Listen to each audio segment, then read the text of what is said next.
பண்ணையெல்லாம் பொன் கொழிக்க செய்திடுவோம், அதில் பன்மடங்கு உற்பத்தியை பெருக்கிடுவோம்.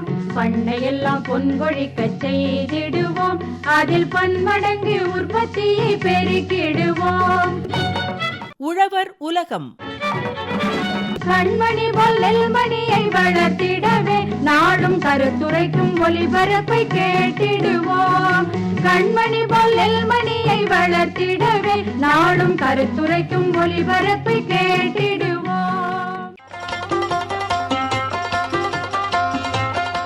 செல்லமே செல்வமே. செல்ல பிராணிகள் சார்ந்த தொழில் வாய்ப்புகள் தொடர் நிகழ்ச்சி.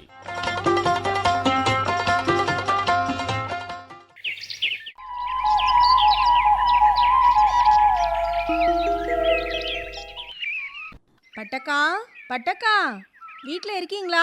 வா முத்தழகு, உள்ளதான் இருக்கேன். வா வா. என்ன உன்னை ஆளையே பார்க்க முடியறதில்ல? முன்னெல்லாம் அப்பப்போ வந்து பார்த்துட்டு போவ, இப்போ வர்றதே இல்லை.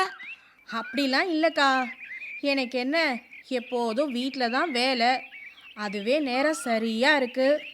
நான் இங்கே வரலைனாலும் உங்கள் மகன் முத்துக்கிட்ட தினமும் உங்களை கேட்டுக்கிட்டே தான் இருப்பேன். வந்து சொல்லுவானா? சொல்லுவான் சொல்லுவான்.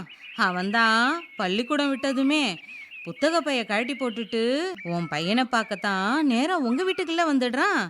ஆமாக்கா, முத்து என் பையனை பார்க்கறதுக்காக வரானோ இல்லையோ, எங்கள் வீட்டு நாய்க்குட்டிகளை பார்க்க தவறாமல் வந்துடுவான். அதுங்களோட விளையாடாமல் அவன் இருக்கவே மாட்டான். அட ஆமா முத்தழகு, தினமும் வந்து உங்கள் வீட்டு நாய்க்குட்டி புராணம் தான் பாடுவான். அம்மம்மா நாமளும் நாய் வளர்க்கலாம், எனக்கும் நாய்க்குட்டி வாங்கி கொடுங்கன்னு ஒரே அடம் பிடிக்கிறான். ஆமாம் ஆமாம், என்கிட்டயும் கேட்டான். நான் தான் உங்கள் அம்மா கிட்ட கேட்டுட்டு வாடா, நானே உனக்கு ஒரு நாய்க்குட்டி தாரேன்னு சொன்னேன். நீ வேற முத்தழகு, நமக்கு முன்ன பின்ன இந்த செல்ல பிராணிகளை வளர்த்து பழக்கம் இருக்கா என்ன? எந்த அனுபவமும் இல்லாமல் இந்த வாயில்லா ஜீவன்களை வதைக்கலாமா சொல்லு? அக்கா, நீங்கள் சொல்கிறது சரிதான். ஆனால் எல்லா விவரமும் தெரிஞ்சுக்கிட்டா வளர்க்குறதுல ஒன்றும் உங்களுக்கு பிரச்சனை இல்லையே. விவரம் தெரிஞ்சுக்கிட்டா ஏன் வேணான்னு சொல்ல போகிறேன்? அப்போ இந்த விவரங்களை கேளுங்க. யாரு முத்தழகு, என்ன விவரம்? சொல்கிறேன்க்கா. செல்ல பிராணிகளின் ஆரோக்கியம் மற்றும் நலவாழ்வு சேவைகள் குறித்து சென்னை கால்நடை மருத்துவக் கல்லூரி பேராசிரியர் முனைவர் டி சுமதி அவங்க தான் தகவல்களை சொல்ல போறாங்க. கவனமா கேளுங்க.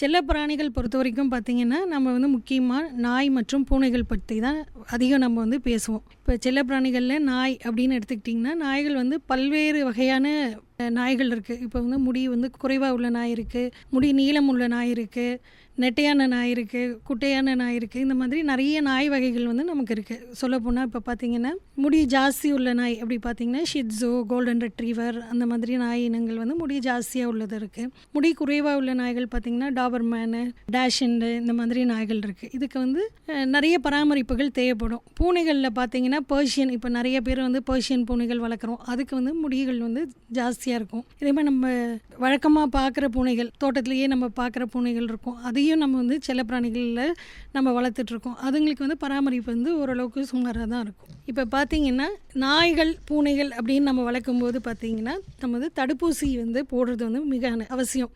முக்கியமாக ரேபீஸ் தடுப்பூசி போடணும். அது இல்லாமல் வந்து 7-in-1 தடுப்பூசி வந்து போடுறது வந்து முக்கியம். ரேபீஸ் வந்து நாய் பூனை ரெண்டுத்துக்குமே நம்ம போடணும். நிறைய வந்து நம்ம இதை பற்றி கேள்விப்பட்டுருக்கோம், ரேபீஸ்க்கான நோய்களை பற்றி. உங்கள் பக்கத்தில் இருக்கிற கால்நடை மருத்துவரை அணுகி வருடாந்தோறும் நீங்கள் வந்து தடுப்பூசி போடணும். அதுக்கப்புறம் பூச்சி மருந்து பார்த்திங்கன்னா குடற்புழு நீக்கத்துக்கான மருந்துகள் வந்து சிலதுக்கு வந்து 3 மாதம் ஒரு தடவை கொடுக்குற மாதிரி இருக்கும், சிலதுக்கு வந்து 6 மாதத்துக்கு ஒரு தடவை கொடுக்குற மாதிரி இருக்கும். இதை வந்து நீங்கள் உங்களோட மருத்துவரை அணுகி நீங்கள் வந்து கொடுக்குற மாதிரி இருக்கும். அதுக்கப்புறம் பார்த்திங்கன்னா ஜென்ரலாக நாயோ பூனையோ வாங்குறீங்க அப்படின்னா வந்து அதுக்கு வந்து நீங்கள் வந்து ட்ரைனிங்ஸ் நிறைய கொடுக்குற மாதிரி இருக்கும். அதாவது நம்ம வீட்டுக்குள்ளே வச்சு வளர்க்கும்போது அதுங்களுக்கு டாய்லெட் ட்ரைனிங்கோ இல்லை அவங்களுக்கு லீஷ் போட்டு எடுத்துகிட்டு போகிறதுக்கோ இதுக்கெல்லாம் நம்ம வந்து ட்ரைனிங் கொடுக்குற மாதிரி இருக்கும். இது வந்து ஆரம்பத்துலேருந்தே நம்ம வாங்கும் போதுலேருந்தே நம்ம பழக்கப்படுத்தலை அப்படின்னா பின்னாடி வந்து நம்மளால் அவங்கள பழக்கப்படுத்திக்க முடியாது. இதுக்கெல்லாம் வந்து நிறைய ட்ரைனர்ஸ்க்கான ட்ரைனிங்கும் நிறைய இடத்துல இருக்குது. இது வந்து ஒரு தொழிலாகவும் பார்க்கப்படுது. இப்போ பார்த்திங்கன்னா நிறைய பேர் வயதானவர்கள் வீட்டில் இருப்பாங்க. அவங்களால வந்து நாயோ பூனையோ வெளியில் கூட்டிகிட்டு போகிறதுக்கு முடியாது. அப்போ வந்து அவங்களுக்கு வந்து ஒரு ஆள் தேவைப்படும். அதுக்கு வந்து சில பயிற்சிகள் வந்து இருக்குது. அது வந்து உங்களுக்கு வந்து ஒரு வாழ்வாதாரமாக கூட பார்க்கப்படுது. பார்த்திங்கன்னா நிறைய வந்து பேர் வந்து ட்ரெயினர்ஸ் அப்படின்ற பேரில் வந்து இந்த முடியாதவங்க வீட்டிலேருந்து நாய்களை வந்து வெளியில் கூட்டிகிட்டு வர்றது காலையில் ஒரு தடவை நைட்டு ஒரு தடவைன்னு பண்ணுறாங்க. அது தொழில் ரீதியாக பார்க்கப்படுது. முக்கியமாக ஒரே வீட்டில் 4-5 நாய் இருக்கும், வயதானவர்கள் வீட்டில் இருக்கக்கூடிய நாய்கள் இருக்கும். இந்த மாதிரி இருக்கிறது வந்து கூட்டிகிட்டு போகிறதுக்கான ட்ரைனிங் வந்து நிறைய இடத்துல கொடுக்குறாங்க. அது நீங்கள் என்னன்னு பார்த்து நீங்கள் அது வந்து பழகிக்கலாம். ரெண்டாவது வந்து நான் வந்து உங்ககிட்ட சொன்னேன் இல்லையா, முடி அதிகம் உள்ள நாய் அந்த மாதிரிக்கு வந்து இப்போ ஸ்பா அந்த மாதிரிலாம் வந்துருச்சு. இப்போ ஸ்பான்னு பார்த்தீங்கன்னா முடி வெட்டுறது மட்டும் இல்லை, முடி குளிப்பாட்டுறது, முடி வெட்டுறது, க்ரூமிங்கு, நகம் வெட்டுறது, இது எல்லாமே வந்து ஒரு ஸ்பாவில் வந்து பண்ணுற ஒரு தொழிலாக கருதப்படுது. இந்த ஸ்பாக்கு வந்து ட்ரைனிங் இருக்குங்க. நிறைய ப்ரைவேட்டில் வந்து ட்ரைனிங் கொடுத்துட்ருக்காங்க. இங்கேயே நாங்கள் வந்து ஒரு ட்ரைனிங் வந்து அரேஞ்ச் பண்ணியிருந்தோம். அதாவது கிராஜுவேட்ஸ்க்கு ட்ரைனிங் அரேஞ்ச் பண்ணியிருந்தோம். திரும்பவும் அது தொடர்றதுக்கான வாய்ப்புகள் இருக்குது. ஆனால் ப்ரைவேட்டில் நிறைய ட்ரைனிங் ப்ரோக்ராம்ஸ் இருக்குது. அது நீங்கள் பண்ணிங்கன்னா நீங்கள் ஒரு ஸ்பா வந்து செட்டப் பண்ணிக்கலாம். அது வந்து உங்களுக்கு நாளடைவில் வந்து உங்களுக்கு வந்து நல்ல வருமானம் ஈட்டக்கூடியதாக இருக்கும். இந்த ஸ்பா அப்படின்னு நம்ம பார்த்தோன்னா ஃபஸ்ட்டு வந்து க்ரூமிங்னா முடியை வந்து சீவறதுக்கு வந்து ப்ரஷ் இருக்குது, கோம்பு இருக்குது, அந்த மாதிரி இருக்குது. அது வந்து எந்த சீப்பு எந்த ப்ரஷ் யூஸ் பண்ணணுன்றதுக்கான ட்ரைனிங் உங்களுக்கு வந்து பயிற்சி வந்து அளிப்பாங்க. அதுக்கப்புறம் வந்து ஷாம்பு, இப்போ வந்து ஜென்ரல் ஷாம்பு இருக்குது, உன்னிக்கான ஷாம்பு இருக்குது. நோய் இருந்தால் அதுக்கு போடக்கூடிய ஷாம்புகள், இப்போ பூஞ்சை காளானால பாதிக்கப்பட்ட நாயின்னா அதுக்கு வந்து போடக்கூடிய ஷாம்பூஸ் இருக்குது. பாக்டீரியல் இன்ஃபெக்ஷன் அதுக்கு ஷாம்பூஸ் இருக்குது. இதெல்லாம் எது நம்ம யூஸ் பண்ணணும் அப்படின்றதுக்கான ட்ரைனிங்கும் உங்களுக்கு வந்து கிடைக்கும். இதெல்லாம் வந்து தொழில் முறையில் நீங்கள் பார்த்தீங்கன்னா நிறைய வந்து உங்களுக்கு வந்து இதில் வந்து பெனிஃபிட்ஸ் வந்து இருக்குது. நீங்கள் வந்து ஒரு ஸ்பா வந்து செட்டப் பண்ணிக்கலாம். இதுக்கு வந்து கிராஜுவேட்ஸ்க்கு வந்து லோன் எல்லாமும் கூட கிடைக்கிறதுக்கான வாய்ப்புகள் இருக்குது உங்களுக்கு.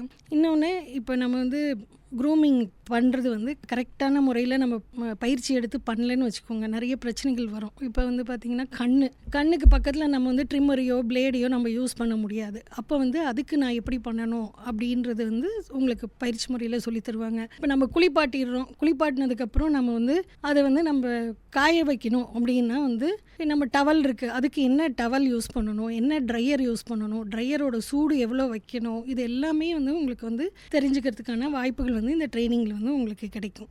அதே மாதிரி பார்த்திங்கன்னா ட்ரிம்மர்ஸில் பார்த்திங்கன்னா நமக்கு வந்து சிசர்ஸ் இருக்குது, எலக்ட்ரிக்கல் ட்ரிம்மர்ஸ் இருக்குது, கிளிப்பர்ஸ் இருக்குது. இது எல்லாமே வந்து பல வகையான விதங்களில் இருக்குது. இப்போ சிசர் பார்த்திங்கன்னா ஸ்ட்ரெயிட் சிசர்ஸ், கர்வ்டு சிசர்ஸ் அந்த மாதிரிலாம் வருது. இப்போ ட்ரிம்மர்லேயே பார்த்திங்கன்னா நகம் பக்கத்தில் வெட்டும்போது நமக்கு வந்து சின்ன ட்ரிம்மர் தேவைப்படும்.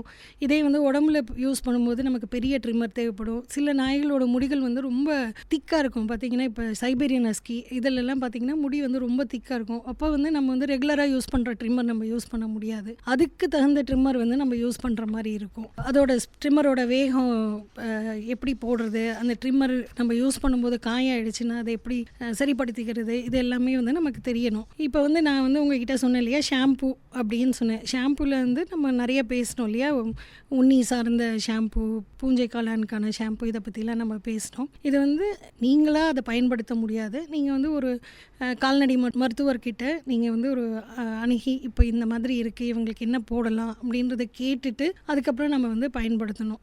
நிறைய இதில் வந்து நம்ம பார்க்குறது பார்த்திங்கன்னா இப்போ உண்ணி அது வந்து ரொம்ப வந்து கட்டுப்படுத்துதல் வந்து ரொம்ப முக்கியமாகிடுச்சு. இப்போ பார்த்திங்கன்னா மனிதர்களுக்கு எப்படி டெங்கு, மலேரியா அந்த மாதிரி வருதோ அந்த மாதிரி செல்லப்பிராணிகளில் பார்த்திங்கன்னா நமக்கு வந்து உண்ணி சார்ந்த நோய்கள், அதாவது பெபீஷியா, எர்லீஷியா அந்த மாதிரியான நோய்கள் வந்து நிறைய வருது. அப்போ வந்து உண்ணி இல்லாமல் பார்த்துக்கிறது வந்து ரொம்ப முக்கியம். அதுக்கு வந்து இப்போ வந்து ஷாம்பு மட்டும் இல்லை, நிறைய மாத்திரைகள் இருக்குது. உள்வழியாக கொடுத்து இந்த உண்ணியை கட்டுப்படுத்துறதுக்கான மாத்திரைகள் நிறையா இருக்குது. இப்போ நிறைய உண்ணிகள் வந்து நிறைய இருக்குது அப்படின்னா அதுக்கு நம்ம என்ன கொடுக்கலாம் அப்படின்றதையும் நீங்கள் வந்து கால்நடை மருத்துவர்கிட்ட கேட்டு நீங்கள் பயன்படுத்திக்கலாம். இப்போ நம்ம ஜென்ரலாக பார்த்திங்கன்னா இது வந்து நான் வந்து நோய் சார்ந்ததாக சொன்னேன். இப்போ வந்து அழகுபடுத்துறது, அது வந்து இப்போ பார்த்திங்கன்னா காம்படிஷனுக்கெல்லாம் ஒரு நாய் போகுது அப்படின்னா அது வந்து அழகுபடுத்துறதுக்கான ஸ்பா வகைகள் வந்து இருக்குது. அதுக்கு வந்து நம்ம வந்து இந்த ஒரு வகையான நாய்களுக்கு இப்படி தான் முடி வெட்டணுன்ற ஒரு ரூல்ஸ் இருக்கும். அந்த வகையில் நம்ம முடி வெட்டுறதுக்கு நம்ம ட்ரைனிங் பண்ணிக்கிட்டோம்னா, இப்போ அந்த நாய் போய் ஒரு பரிசு வாங்கிட்டு வந்துடுச்சின்னு வச்சுக்கோங்க. அப்போ உங்களுக்கு வந்து அதில் வந்து ஒரு பங்கு இருக்கும், ஒரு பேரும் புகழும் கிடைக்கும், உங்களுக்கு அது வருமானத்தையும் அதிகரிக்கக்கூடிய வாய்ப்புகள் நிறையா இருக்குது. இப்போ அதுக்கு வந்து ஒரு இன நாய்களுக்கும் எப்படி முடி வெட்டணும் அப்படின்றதும் வந்து உங்களுக்கு வந்து சொல்லிக் கொடுப்பாங்க அந்த ஸ்பா இதில் பார்த்திங்கன்னா. அது மாதிரி நம்ம இப்போ ஸ்பா அமைக்கிறோம் அப்படின்னா வந்து அதுக்கு தேவையான உபகரணங்கள் என்னென்ன அப்படின்றது வந்து நமக்கு தெரியணும். இப்போ ஸ்பா ஆரம்பிக்கணும்னா நமக்கு ஒரு இடம் வேணும் முக்கியமாக. அதுக்கப்புறம் தொடர்ந்து தண்ணி வரக்கூடிய இடமா இருக்கணும், எலக்ட்ரிசிட்டி இருக்கணும், ஒரு கட்டுப்படுத்துறதுக்கான ஸ்பா டேபிள் அது இருக்கணும், அதுக்கான பாத் டப்பு அது இருக்கணும், ஹேர் ட்ரிம்மிங் டேபிள், பல்வேறு வகையான கத்திரிக்கோள்கள், ட்ரிம்மர்ஸு, ஹேர் ட்ரையர்ஸு, கோம்பு. அது மட்டும் இல்லாமல் இப்போ எல்லா நாயுமே வந்து நம்ம சொல் பேச்சு கேட்குற நாய்களாக இருக்காது, பூனைகளாக இருக்காது. அப்போ அது கட்டுப்படுத்துறதுக்கான உபகரணங்களும் உங்களுக்கு வேண்டி இருக்கும். ஸோ அது வேணும். அப்புறம் ஷாம்பு, எல்லா வகையான ஷாம்புவும் நீங்கள் வந்து வச்சுருக்கணும். அது மாதிரி ட்ரையரில் பார்த்தீங்கன்னா நம்ம ப்ளோயர் இருக்குது, ட்ரையர் இருக்குது. சிலதுக்கு வந்து நம்ம ப்ளோயர் யூஸ் பண்ணுவோம், சிலதுக்கு வந்து ட்ரையர் யூஸ் பண்ணுவோம். சில நாய்கள் கட்டுப்படுத்த முடியாத நாய்களுக்கு வந்து நம்ம கேஜில் போட்டு கேஜ் ட்ரையர்ஸ்ன்னு இருக்குது, அந்த மாதிரி வச்சுக்கலாம். இதில் வந்து பார்த்திங்கன்னா இது எல்லாமே நம்ம வந்து பண்ணிவிட்டு நம்ம க்ரூமிங் சென்டரையும் நம்ம வந்து அடிக்கடி வந்து நம்ம க்ளீன் பண்ணி வச்சுக்கணும். இப்போ ஃபார் எக்ஸாம்பிள் வந்து இப்போ நோயுள்ள நாய்களை வந்து நம்ம குளிப்பாட்டும் போதோ இது பண்ணும்போதோ அடுத்த நாய் நம்ம போடுறதுக்கு முன்னாடி நம்ம இந்த க்ரூமிங் பார்லரையோ இந்த கோம்பையோ இல்லை அந்த ஸ்பா யூனிட்டையோ நம்ம கண்டிப்பாக சுத்தப்படுத்தி தான் அடுத்த நாய்கள் வந்து நம்ம போடுற மாதிரி இருக்கும். ஸோ அதுக்கு வந்து நம்ம இந்த யூவி லைட்டு அந்த மாதிரி இதை வந்து யூஸ் பண்ணிக்கலாம். நம்ம சுத்தமாக வச்சுருந்தா தான் அடுத்த நாய் போடும்போது மற்ற இது வந்து பரவாமல் நம்ம வந்து பார்த்துக்க முடியும். ஸ்பா நீங்கள் வைக்கிறீங்க அப்படின்னா ஸ்பா பற்றி மட்டும் இல்லை, பட் ஸ்பாவில் வேலை செய்கிறோம் இல்லை நீங்கள் ஸ்பா வைக்கிறீங்க, அதில் நம்ம ஆள் எடுக்கிறோம் அப்படின்னா ஊழியரோட பாதுகாப்பு ரொம்ப முக்கியம். இப்போ நம்ம வந்து பார்க்க போகிறது வந்து ஒரு செல்லப்பிராணி, அவங்க ஓனர்கிட்டேருந்து நம்மக்கிட்ட வந்து நம்ம வந்து அதை குளிப்பாட்டும் போது அவங்க வந்து சில டைம் கோஆப்ரேட் பண்ணுவாங்க, சில டைம் கோஆப்ரேட் பண்ண மாட்டாங்க, சில நேரங்களில் வந்து கிடைக்கிறதுக்கான வாய்ப்புகள் இருக்குது. அந்த மாதிரி இருக்கும்போது நம்ம ஊழியர் பாதுகாப்பு அப்படின்னு பார்க்கும்போது அதுக்கான உபகரணங்கள் நம்மக்கிட்ட வந்து இருக்கணும். முக்கியமாக வந்து நம்ம வந்து க்ளவுஸ் வச்சுருக்கணும். அதுக்கப்புறம் நாய் வாய் கட்டுறதுக்கோ இல்லை வாய் மூடுறதுக்கோ உண்டான எக்யூப்மெண்ட்ஸ் வந்து வச்சுருக்கணும். அதுக்கு பார்த்திங்கன்னா இப்போ நிறைய பிளாஸ்டிக்லேயோ இரும்புலையோ செஞ்ச வாய் மூடக்கூடிய உபகரணங்கள் வந்து இருக்குது. அது இல்லாமல் ஊழியர்களுக்கும் வந்து நீங்கள் ஸ்பா திறக்கிறீங்க இல்லை ஒரு டாக் பார்லர் திறக்கிறீங்க, அதில் ஒரு 2 பேரை வேலைக்கு போடுறீங்கன்னா அவங்களுக்கான தடுப்பூசியை வந்து நீங்கள் வந்து போடணும். இப்போ தடுப்பூசின்னு முக்கியமாக நான் என்ன சொல்கிறேன்னா, நீங்கள் வந்து ரேபீஸ் ஊசி அவங்களுக்கும் நம்ம வந்து வருடாந்திரம் நம்ம வந்து அவங்களுக்கு போடணும். அதே மாதிரி பார்த்திங்கன்னா குடற்புழு நீக்க மருந்துகள் அவங்களுக்கும் வந்து நம்ம கொடுக்குற மாதிரி இருக்கும். அதனால் அவங்க ஊழியர் பாதுகாப்பும் ரொம்ப முக்கியம். இப்போ வந்து தோல் பராமரிப்பு அப்படின்றத பற்றி நம்ம முக்கியமாக நம்ம பார்த்தோன்னு வச்சுக்கிட்டோன்னா, நாய்களில் வந்து தோல் வந்து ரொம்ப முக்கியமானது. இப்போ எல்லாமே நம்ம வந்து என்ன பண்ணிட்டோம், நாய்களையோ பூனைகளையோ நம்ம வீட்டோடு வச்சுருக்க ஆரம்பிச்சிட்டோம். நம்மளோடையே கூட படுக்கிறாங்க, நம்மளோடையே பழகும்போது பார்த்திங்கன்னா அது வந்து சுத்தமாக வச்சுக்கிறது வந்து ரொம்ப அவசியமாயிடுது. ஸோ தோலில் வந்து ஏதாவது ஒரு சின்ன பிரச்சனைகள் ஏற்பட்டால் கூட நம்ம வந்து மருத்துவரை போய் அணுகி நம்ம உடனே வந்து காமிச்சிக்கிறது நல்லது. ஏன்னா சிறியதாக தெரியக்கூடியது திரும்ப பெருசாகக்கூடியதுக்கான வாய்ப்புகள் வந்து ஜாஸ்தியாக இருக்கும். இப்போ அது வந்து பெருசாக ஆக ஆக என்ன ஆகிடும்னா உங்களுக்கு வந்து பார்வையில் வந்து அவங்களுக்கு வந்து நம்மளுக்கு வந்து சரியாக இருக்கிறதுக்கான வாய்ப்பு வந்து இல்லை. இப்போ பார்க்கும்போது சுத்தமாக இல்லை அப்படின்னா நம்ம கூட படுக்க வைக்கிறதுக்கே நம்ம யோசனை வரக்கூடிய அளவுக்கு ஆகிடும். அப்போ நம்ம என்ன பண்ணணும்னா ஆரம்பத்துலேயே நம்ம வந்து கால்நடை மருத்துவர் அணுகி என்ன பிரச்சனைன்னு பார்க்கணும். ஏன்னா தோல் வந்து உள்ளுறுப்பின் வெளிப்பாடு. இப்போ உள்ளே ஏதாவது பிரச்சனை இருந்தால் தோலில் காமிக்கும். நான் உங்ககிட்ட இப்போ பேசிகிட்டு இருந்தப்போ நான் சொன்னேன் இல்லையா, உண்ணி காய்ச்சல்னு சொன்னேன். உண்ணி காய்ச்சலில் பார்த்திங்கன்னா தோலில் வந்து ரத்த கசிவு வந்து ஒரு வகையான அறிகுறி. இப்போ நம்ம அந்த ரத்த கசிவை வந்து கண்டுக்காமல் நம்ம விட்டுட்டோம் அப்படின்னா அது பெரிய பிரச்சனையாக வரும்போது தான் நமக்கு வந்து தெரிய வரும். அப்போ வந்து நம்ம முன்னாடியே நம்ம இதை காமிச்சிட்டோம்னா நம்ம உடனே வந்து இதுக்கு வந்து வைத்தியம் பண்ணிக்க முடியும். இப்போ தோலில் வந்து நிறைய நோய்கள் இருக்குது. பார்த்திங்கன்னா பூஞ்சை காளான் நோய், பாக்டீரியல் இன்ஃபெக்ஷன் இருக்குது, அப்புறம் வந்து பேரசைட்டுன்னு அதாவது உண்ணிகள் இருக்குது. உண்ணிகள் வந்து கண்ணுக்கு தெரியும். கண்ணுக்கு தெரியாத பாரசைட்டு, அதாவது டெமோடெக்ஸ், ஸ்கேபீஸ் இதெல்லாம் இருக்குது. ஸோ வந்து பார்த்திங்கன்னா நாய் வந்து தொடர்ந்து அரிப்பு இருக்கும், அரிச்சிக்கிட்டே இருக்கும், இல்லை கடிச்சிக்கிட்டு இருக்கும் காலில், அந்த மாதிரி இருக்குது. அலர்ஜி அப்படின்றது இருக்குது. அலர்ஜி பார்த்திங்கன்னா நமக்கு வந்து உணவு வகையில் வரக்கூடிய அலர்ஜி இருக்குது. இல்லைன்னா டஸ்ட்டு, அதாவது போலன் சொல்லுவாங்க இல்லையா, மகரந்தம், அதனால் வரக்கூடிய அலர்ஜி இருக்குது. டஸ்ட் மைட்டு, அதாவது வீட்டுக்குள்ளே இருக்கிற மேட்டு, பெட்டு, இதில் இருக்கக்கூடிய டஸ்ட் மைட்னால அலர்ஜி வரும். அதில் பார்த்திங்கன்னா நாய்கள் வந்து காலை கடிச்சிக்கிறது, உடம்பு போட்டு தேய்ச்சிக்கிறது, இதெல்லாம் இருக்கும். இதெல்லாம் பார்க்கும்போது பார்த்திங்கன்னா வீட்டுக்குள்ளே இருக்கும்போது நம்மளால் அதை வந்து பார்த்துட்டே இருக்க முடியாது இல்லையா, பாவம் அவங்களும் கஷ்டப்பட்டுட்டு இருக்காங்களே அப்படின்னு சொல்லிட்டு. உடனே வந்து இதுக்கு நம்ம தீர்வு காணலைன்னா புண்ணு வந்து பெருசாயிரும், வாடைகள் வர ஆரம்பிச்சிடும், வீட்டுக்குள்ளே வச்சுருக்கிறதே வந்து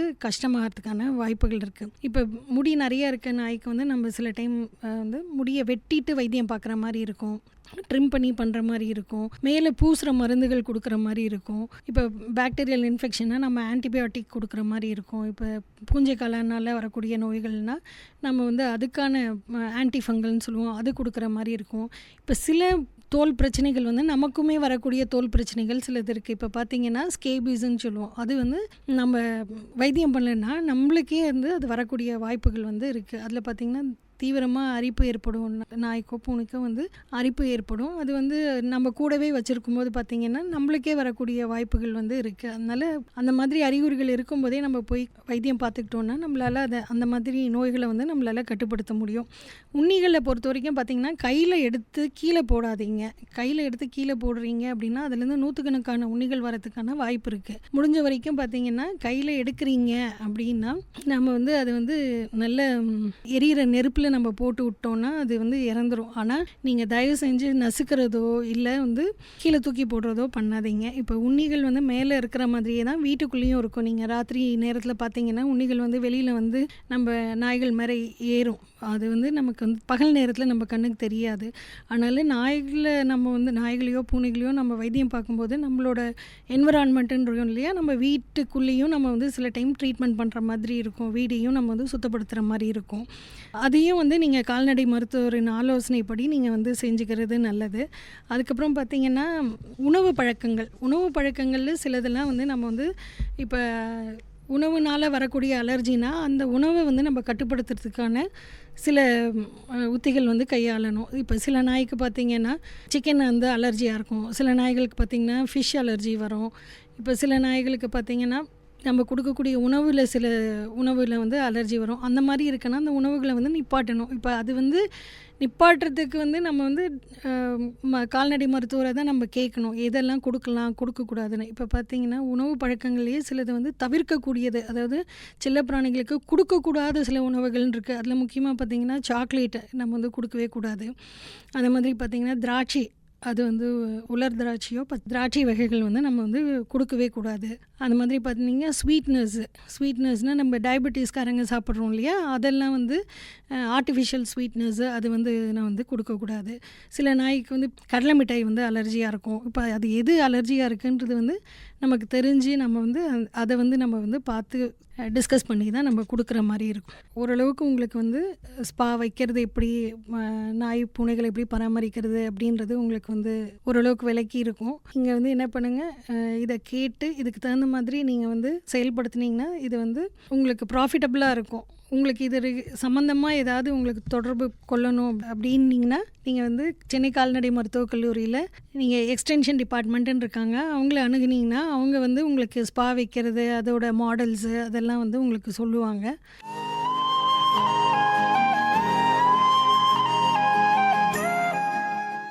என்ன பட்டக்கா, செல்லப்பிராணிகளின் ஆரோக்கியம் மற்றும் நலவாழ்வு சேவைகள் குறித்து சென்னை கால்நடை மருத்துவக் கல்லூரி பேராசிரியர் முனைவர் டி சுமதி அவங்க சொன்ன தகவல்களை கேட்டிங்களா? இப்போ செல்லப்பிராணிகள் வளர்க்குறதுல ஒன்றும் பிரச்சனை இல்லையே. முத்தழகு, அதான் செல்லப்பிராணிகளை எப்படி பராமரிக்கணும், தடுப்பூசி போட்டு நோய் வராமல் எப்படி தடுக்கணுங்கிறதையும், அதுக்கு எந்தெந்த உணவு கொடுக்கணும், எந்த உணவை கொடுக்கக்கூடாது, இப்படி எல்லா விஷயத்தையும் ரொம்ப தெளிவாக அழகாக புரிய வச்சுட்டாங்களே. அதோட செல்லப்பிராணிகள் வளர்ப்பில் இருக்கிற தொழில் வாய்ப்புகள் பற்றியும் சொன்னாங்களே, அதையும் கேட்டிங்களா? கேட்டேன் முத்தழகு, அதையும் தான் கேட்டேன். அப்புறம் என்னக்கா, உங்க பையன் முத்து ஆசைப்பட்ட மாதிரியே நாய்க்குட்டி வளர்க்கறதுக்கு சம்மதத்தை சொல்லிடுங்க. நிச்சயமா முத்தழகு, இந்த விவரங்களத்தையும் சொல்லி நானே என் பையனை உன் வீட்டுக்கு அனுப்பி வைக்கிறேன். நாய்க்குட்டிய கொடுத்து விடு, சந்தோஷமா வளர்க்கட்டும். கால்நடை நமது தோழன், அதை கருத்துடன் காத்திட வேணும். கால்நடை நமது தோழன், அதை கருத்துடன் காத்திட வேணும். பால் வளம் பெருகிட செய்யும், தாய் பசுவால் நலன் பல கிட்டும். பால்வளம் பெருகிட செய்யும், தாய் பசுவால் நலன் பல கிட்டும். அந்த கால்நடை நமது தோழன், அதை கருத்துடன் காத்திட வேணும். பால்வளம் பெருகிட செய்யும், தாய் பசுவால் நலன் பல கிட்டும்.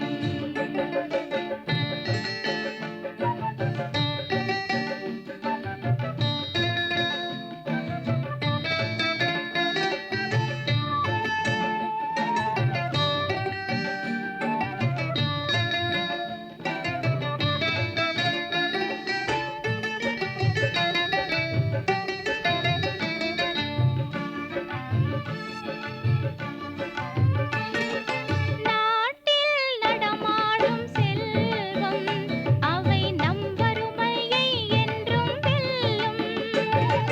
நாட்டில் நடமாடும் செல்வம், அவை நம் வறுமையை என்றும் வெல்லும். மாட்டையும் மாட்டையும் வளர்ப்போம், நல்ல மாற்றத்தை படைத்திட உழைப்போம். மாட்டையும் மாட்டையும் வளர்ப்போம், நல்ல மாற்றத்தை படைத்திட உழைப்போம். அந்த கால்நடை நமது தோழன், அதை கருத்துடன் காத்திட வேணும். பால்வளம் பெருகிட செய்யும், தாய் பசுவால் நலன் பல கிட்டும்.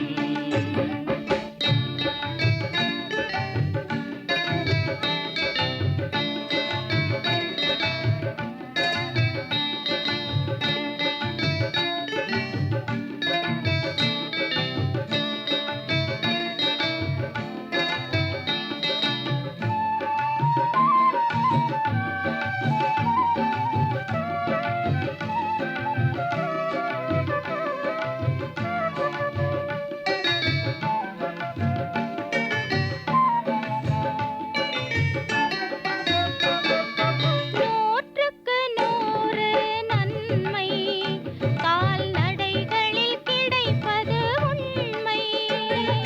நூற்றுக்கு நூறு நன்மை கால்நடைகளில் கிடைப்பது உண்மை. வீட்டுக்கு வீடு சிறப்பு, ஏர் உழவுக்கு எருதுகள் சிறப்பு. வீட்டுக்கு வீடு சிறப்பு, ஏர் உழவுக்கு எருதுகள் சிறப்பு. அந்த கால்நடை நமது தோழன், அதை கருத்துடன் காத்திட வேணும். பால்வளம் பெருகிட செய்யும், தாய் பசுவால் நலன் பல கிட்டும்.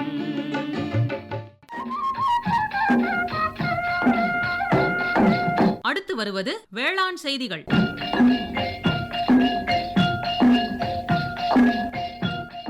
தட்டைப்பயிறு ரகங்களின் சிறப்பியல்புகள் மற்றும் மருத்துவ குணங்கள். தட்டைப்பயிறு நூற்றாண்டு பழமையான பயிர் வகை பயிராகும்.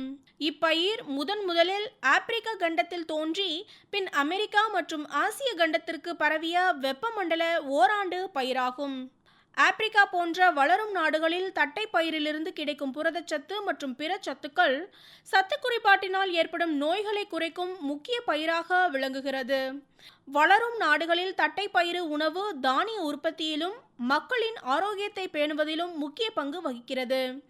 இதன் இலைகள் முதிராத மற்றும் முதிர்ந்த தானியங்கள் மற்றும் உடைத்த பருப்பு ஆகியவற்றிலிருந்து பேரூட்டம் மற்றும் நுண்ணூட்ட சத்துக்கள் கிடைக்கின்றது. இப்பயிர் மனிதனுக்கு மட்டுமல்லாது விலங்குகளுக்கும் குறைந்த செலவில் அதிக புரதம் மற்றும் நார்ச்சத்து அளிக்கும் வல்லமை கொண்ட பயிராகும். இப்பயிர் குறைந்த வயதில் வளர்ச்சி அடைந்து விளைச்சலை கொடுப்பதால் வளரும் நாடுகளில் தானியங்கள் பயிர் வகை பயிர்களின் பயிர் சுழற்சி முறையில் தானிய பயிர்களின் அறுவடைக்கு முன்னரே அறுவடை செய்வதால் அப்பருவத்தில் மக்களுக்கு ஏற்படும் பசியை தீர்க்கும் பயிராக இருப்பதால் இப்பயிர் பசியை தீர்க்கும் பருவத்தைய பயிர் என்று அழைக்கப்படுகிறது. கோ 7, வம்பன் 3, வம்பன் 4 போன்றவை இதன் ரகங்களாகும். வெண்மை கலந்த பழுப்பு நிறமுடைய சதுர வடிவ விதை கொண்டது. நீலகிரி மற்றும் கன்னியாகுமரி மாவட்டம் தவிர அனைத்து மாவட்டங்களிலும் பயிரிட ஏற்றது இந்த கோ 7 ரகம். அடுத்ததாக வம்பன் 3, இது ஒருமித்து பூக்கும் மற்றும் முதிர்ச்சி அடையும் தன்மை உடையது. வெளிர் பழுப்பு நிறமுடைய கிட்னி வடிவ விதை கொண்டது. மஞ்சள் தேமல், துரு மற்றும் ஆந்த்ராக்னோஸ் நோய்களுக்கு எதிர்ப்பு திறன் கொண்டது. பெரிய விதைகளுடன் 25.22% புரதச்சத்து கொண்டது. நீலகிரி மற்றும் கன்னியாகுமரி மாவட்டம் தவிர அனைத்து மாவட்டங்களிலும் பயிரிட ஏற்றது. அடுத்ததாக வம்பன் 4, இது ஒருமித்து பூக்கும் மற்றும் முதிர்ச்சி அடையும் தன்மை கொண்டது. புரதச்சத்து மற்றும் நார்ச்சத்து கொண்டது. மஞ்சள் தேமல் நோய்க்கு எதிர்ப்பு தன்மை மற்றும் காய் துளைப்பானுக்கு மிதமான எதிர்ப்பு திறன் கொண்டது. நீலகிரி மற்றும் கன்னியாகுமரி மாவட்டங்கள் தவிர அனைத்து மாவட்டங்களிலும் பயிரிட ஏற்றது. முதிர்ந்த, முதிராத மற்றும் உடைந்த தானிய பருப்புகளில் புரதம், கார்போஹைட்ரேட், கொழுப்புச்சத்து, தாது உப்புக்கள், வைட்டமின்கள், நார்ச்சத்துக்கள் ஆகியவை மனிதனுக்கு பயன்படும் வகையில் கிடைக்கிறது. இவ்வாறு அதிக அளவு சத்துக்கள் தட்டைப்பயிரின் மூலம் மனிதனுக்கு ஒவ்வாத சத்து குறைபாட்டினை போக்கினாலும் அதிலுள்ள மனிதனுக்கு ஒவ்வாத காரணிகளான லெக்டின், ட்ரிப்சின், டேனின், பைட்ரிக் அமிலம், ஆக்சாலிக் அமிலம் போன்றவையும் உள்ளது. இவை மனிதனின் உணவு செரிமானத்தை தடுக்கும் வகையில் செயல்படுகிறது. இவற்றின் அளவை நீரில் ஊற வைத்தல், நொதித்தல் மற்றும் வேக வைத்தல் மூலம் குறைக்கலாம். தட்டைப்பயிரிலிருந்து கால்நடைகளுக்கு கிடைக்கும் சத்துக்களை பற்றி தெரிந்து கொள்வோம். அசை போடும் விலங்குகளுக்கு தட்டைப்பயிறு செடி நல்ல தீவனமாக செயல்படுகிறது. ஊடு பயிராக தட்டைப்பயிறு பயிரிடும் போது கிடைக்கும் சத்து தனித்தனியாக பயிரிடும் போது கிடைக்கும் சத்தை விட பல மடங்கு அதிகமாக கிடைத்து விலங்குகளின் புரத சத்து, செரிமானம், கார்போஹைட்ரேட் ஆகியவற்றின் அளவை அதிகரிக்கிறது. ஆடு வளர்ப்பில் கடலை புண்ணாக்கிற்கு பதிலாக தட்டைப்பயிரின் இலை மற்றும் தாவரத்தில் உள்ள மீதி பயிரின் பாகங்கள் ஆடுகளுக்கு நல்ல சத்தாக உள்ளது. அசைப்போடும் விலங்கிற்கு மட்டுமல்லாமல் அசைப்போடா விலங்குகளான கோழி வளர்ப்பிலும் தட்டைப்பயிறு பல சத்துக்களை கொடுத்து முக்கிய பங்கு வகிக்கிறது. தட்டைப்பயிரில் 20% அளவிற்கு கோழி தீவனமாக பயன்படுத்தலாம். தட்டைப்பயிரின் மருத்துவ குணங்களை பற்றி தெரிந்து கொள்ளலாம். இரத்தத்தில் உள்ள கொலஸ்ட்ரால் அளவை கட்டுப்படுத்துவதில் தட்டைப்பயிரின் கரையும் நார்ச்சத்துக்கள் மற்றும் புரதச்சத்து முக்கிய பங்கு வகிக்கிறது. கேன்சர் செல்களின் வறட்சியை தடை செய்வதில் தட்டைப்பயிரின் ஆன்டி ஆக்சிடென்ட் காரணிகள் முக்கிய பங்கு வகிக்கிறது. இரத்தத்தில் சர்க்கரையின் அளவை பராமரிப்பதில் முக்கிய பங்காக செயல்படுகிறது. தலைமுடிகளின் உதிர்வை குறைத்து முடிகளின் வளர்ச்சிக்கும் மிருது தன்மைக்கும் பளபளப்பிற்கும் முக்கியமான பங்கு வகிக்கிறது. சிறுநீரக கல்லை கரைப்பதில் தட்டைப்பயிறு மற்றும் இலையின் சாறு முக்கிய பங்கு வகிக்கிறது. குறைந்த கொலஸ்ட்ரால் அளவிற்கும் இரத்தத்தில் உள்ள சர்க்கரையின் அளவை சீராக வைப்பதிலும் தட்டைப்பயிரில் உள்ள ஃபினாலிக் பொருட்கள் ஆன்டி ஆக்சிடென்ட் செயல் மூலம் மனிதனின் உடல் நலத்திற்கும் நுண்ணுயிர், வைரஸ் மற்றும் பூஞ்சானம் ஆகியவற்றிற்கும் எதிர்ப்பு தன்மை கொண்டதாகவும் செயல்படுகிறது. தட்டைப்பயிரில் உள்ள ஒமேகா 3 மற்றும் ஒமேகா 6 கொழுப்பு அமிலங்கள் மூலம் இதய நோய்கள் உருவாகாமல் தடுக்கிறது.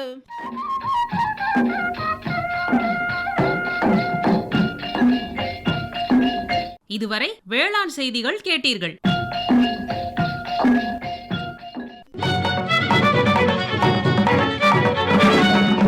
பொருளத்தனையும் விளைத்திடுவோம், நித்தம் உழைப்பால் நில மகளை வணங்கிடுவோம். அமைப்பில் உதவி பி. சண்முகப்பிரியா. உண்ணும் பொருளத்தனையும் விளைத்திடுவோம், நித்தம் உழைப்பால் நில மகளை வணங்கிடுவோம்.